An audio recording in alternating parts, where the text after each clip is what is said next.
ராணிப்பேட்டை மாவட்டத்தில் தேசிய வேளாண்மை வளர்ச்சி திட்டத்தின் கீழ் துவரை சாகுபடியை அதிகரிக்கும் பொருட்டு 7 வட்டாரங்களைச் சேர்ந்த 3000 விவசாயிகளுக்கு மானியம் வழங்கப்பட்டுள்ளது.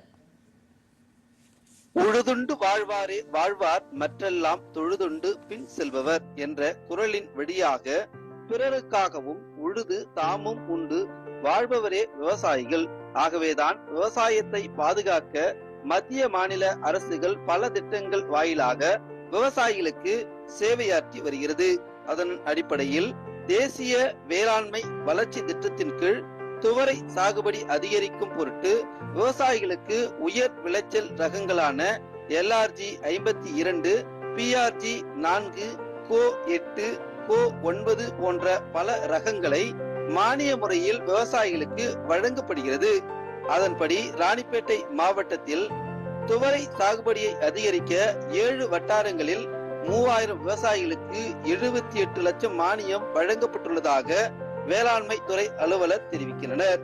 தற்பொழுது இந்த ஆண்டு பருப்பு வகைகள் உற்பத்தி அதிகரித்துள்ளதாக வேளாண்மை உதவி அலுவலர் சங்கர் தெரிவிக்கிறார். இந்த வருஷம் பாத்தீங்கன்னா இந்த விதைகளானது பாத்தீங்கன்னா சிறப்பாக நமது கிராமத்தில் நாங்கள் பார்வையிட செல்லும் பொழுது மிகவும் பசுமையாகவும் மிகவும் சிறப்பாக எங்களுடைய ஆலோசனைப்படி அனைத்து விவசாயிகளும் இதனை சாகுபடி செய்து வருகின்றனர்.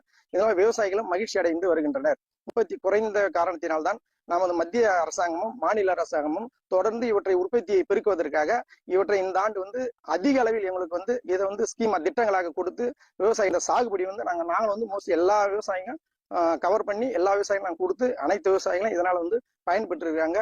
இந்த ஆண்டு துவரை சாகுபடியானது உற்பத்தி அதிகரித்துள்ளது.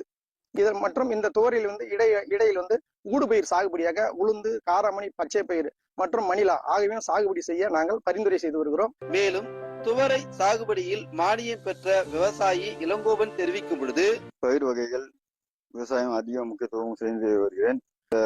தோரை கோ 9 என்ற தோரை கொடுத்திருந்தாங்க. இது ஊடு பயிரா போட்டிருக்கிறோம். இதன் இடையில பச்சை பயிர் போட்டு எடுத்துட்டோம். அதுல ஒரு 75 கிலோ வந்தது. அப்புறம் தோரையும் போட்டிருக்கோம். இப்போ பூ எடுக்கிற டைம்ல வேளாண் அதிகாரிகள் அடிக்கடி பார்வையிட்டு இதுக்கு DAP கரைசல் மற்றும் தொழில்நுட்பங்களை எங்களுக்கு கொடுத்து வராங்க. மத்திய மாநில அரசுகளும் விவசாயிகளுக்கு சப்போர்ட்டாக உயர்த்தி இருக்கிறதுனால விவசாயிகள் மேலும் இந்த மாதிரி பயிர் வகை விவசாயத்துல ஈடுபடுறதுக்கு அதிக ஆர்வம் காட்டி வருகிறார்கள். சென்ற ஆண்டும் நல்ல கொள்முதல் ரேட்டும் எனக்கு கொடுத்திருந்தாங்க. உற்பத்தி மானியமும் கொடுத்திருந்தாங்க. விவசாயிகளுக்கு நல்ல பயனடைய இதுவா இருக்கு. மத்திய அரசுக்கும் மாநில அரசுக்கும் வேளாண் துறை அதிகாரிக்கும் நன்றி தெரிவிச்சுக்கிறேன். ராணிப்பேட்டையிலிருந்து மா